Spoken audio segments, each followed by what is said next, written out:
자, 여러분 많이 쉬었습니까? 우리가 지난 시간에는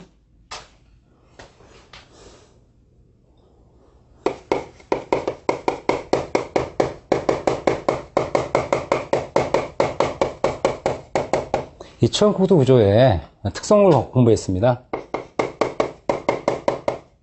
그 다음에 이제 거푸집이라는 거 공부하셨죠? 거푸집과 그 부속자재, 그래서 우리가 뭐 스페이서라든가 뭐 또는 폼 타이라든가 또는 폼월 이런 거 공부하셨습니다. 그 다음에 골재. 이 골재도 이제 우리가 보통 뭐 잔골재와 굵은 골재 있었잖아요. 잔골재는 또 쇠골재라고 했고요. 굵은 골재는 또 조골재라고 하잖아요. 이런 골재 공부했고요. 그 다음에 골재와 관련되는 게 이제 굵은 골재의 뭐 최치수를 결정하는 방법 검토했습니다. 그 다음에 골재의 그 중요한 요구사항 중에 하나가 실정률이 중요하다고 그랬죠. 실정률이 좀 높고 입도 분포가 좀 좋아야 한다는 거 의미를 좀 이해하시면 될 것 같아요. 그 다음에 이제 이렇게 뭐 골재까지 공부했으니까 이제 앞으로 공부할 게 바로 뭐냐, 재료의 취급 및 저장이에요.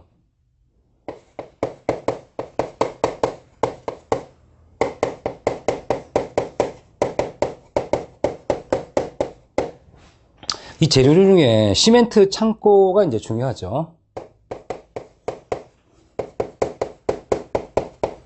그럼 시멘트 창고의 가장 중요한 포인트가 뭘까?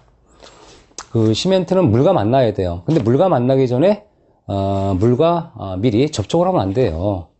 그럼 물과 질이 접촉할 기회가 있느냐? 있죠. 바람 있죠.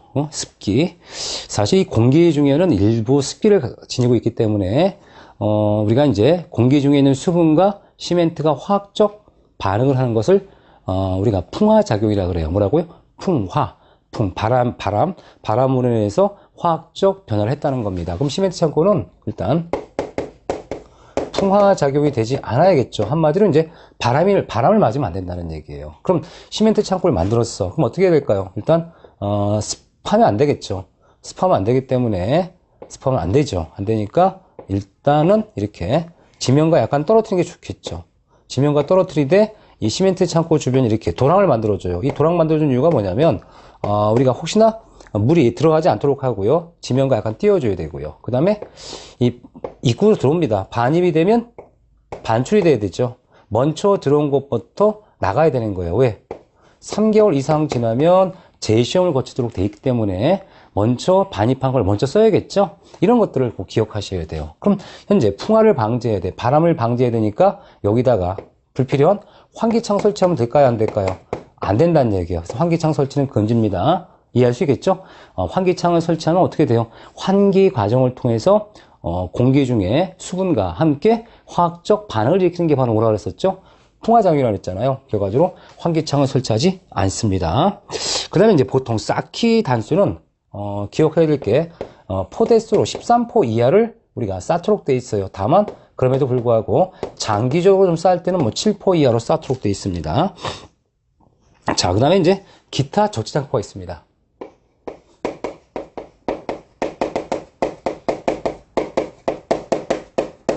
기타 적재, 기타 적재라는 것은 뭐 유리라든가 또 말뚝이라든가 기와라든가 이런 게 있을 텐데요.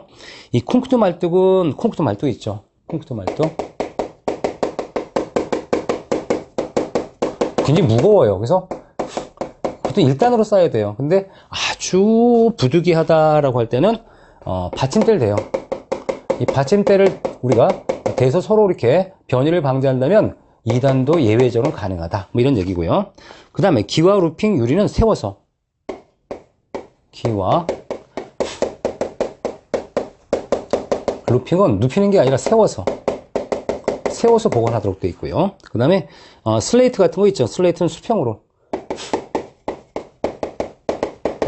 이 골슬레이트는 이제 뭐 눕혀줍니다. 눕힌다. 이렇게 기억하시면 될 것 같아요. 그 다음에 이제 이거 도장재료인데, 이 도장재료는 굉장히 유용한 재료예요. 유용한 재료이기 때문에 보통 이제 그 건물에 한 건물에 배치하는 것이 아니라 독립된 건물로, 독립된 건물, 화재가 나거나 터지도 위험하니까 얘만 터져라는 얘기예요. 한마디로 독립된 건물로 직사광선 어떻게 돼요? 피해야 돼요. 왜?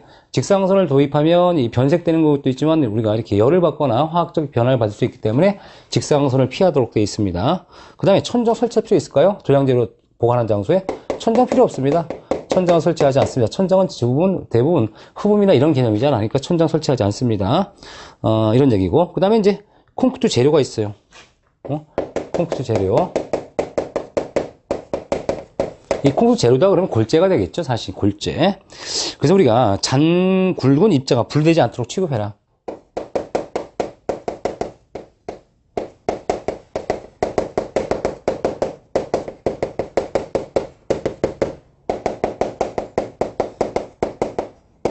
중요한 거죠. 왜냐면 콘크리트 재료를 타설하다 보면 이 재료 분리가 굉장히 문제가 되거든요. 그럼 처음부터 재료 분리하면 또 안 되겠지. 그러니까 결과적으로 굵은 골재와 장골재 입자가 분리되지 않도록 취급하라는 얘기 중요하고요. 물 빠짐이 좋은 장소에 저장해라. 물 빠짐이 좋은 장소. 왜냐면 이 물에 가득 차면 안 되잖아요. 그러니까 물 빠짐이 좋은 장소에 설치하라는 얘기입니다. 콘크리트는. 자, 이런 것들은 이제 우리 가끔 시험에 나왔던 얘기들이에요. 시험에.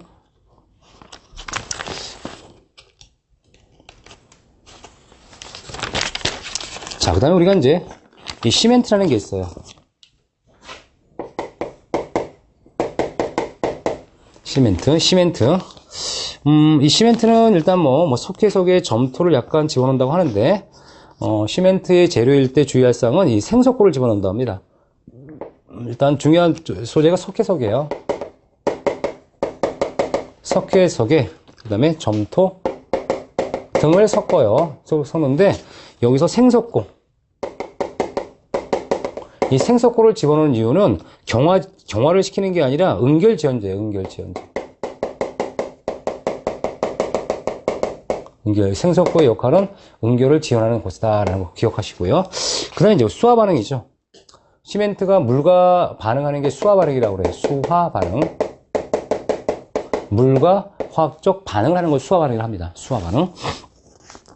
그럼 이 시멘트가 물과 접촉하면요, 응결 경화가 진행돼요. 응결 결합하기 시작하고 그 다음에 딱딱하게 붙는 걸 하더니 경화 과정이라고 합니다. 경화 과정. 그런데 우리가 이제 화학적 결합수라고 있어요. 뭐냐면 수화 반응에 필요한 꼭 화학적 결합수 있고, 결합수. 그 다음에 실제로 우리가 이 화학적 결합수 수화 반응하면 얘가 열이 납니다. 그래서 이 열을 수화열이라고 해요.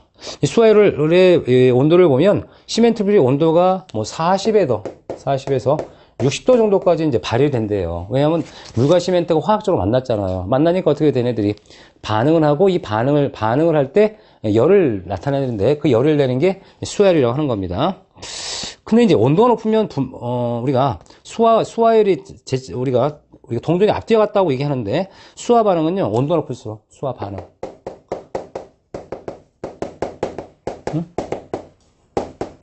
온도가 다소 높을 때, 그 다음에 또는 분말도가 높을 때, 이때 분말도라는 것은 잘 생각하셔야 돼요. 분말도는 미세한 정도예요. 그러면 분말도가 높다는 것은 입자가 굉장히 작다는 얘기예요. 자, 그러면 우리가 생각할 때 어떤 걸 이해하시면 되냐면, 수화 반응이 잘 된다는 것은 분말도가 클 때, 높을 때라고 합니다. 그러면 자, 우리 이렇게 입자가 있어요. 입자가 있고 여기 물이 접촉을 해야 돼요. 그렇죠? 요거와 똑같은 최적에 물이 접촉할 때 보면 어떻게 돼요? 얘가 물이 접촉이 잘 되겠죠? 한마디로 이제 비표면적이라 그래가지고, 똑같은 최적에 우리가 이 입자의 그 표면 상태에 얼마큼 물이 잘 접촉할 수 있느냐를 보면, 입자가 작을수록 훨씬 더 물이 접촉이 잘 된다는 거예요. 물이.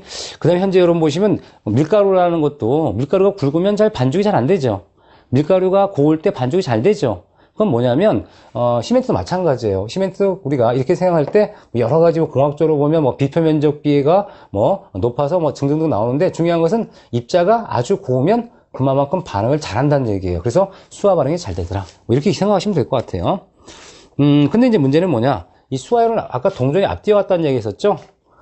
수화열이 높으면 또 문제가 생기기도 해요. 왜냐면 이 수화열이 높다라고 하는 것은 열이 많고, 그렇죠? 열이 많습니다. 그래서 이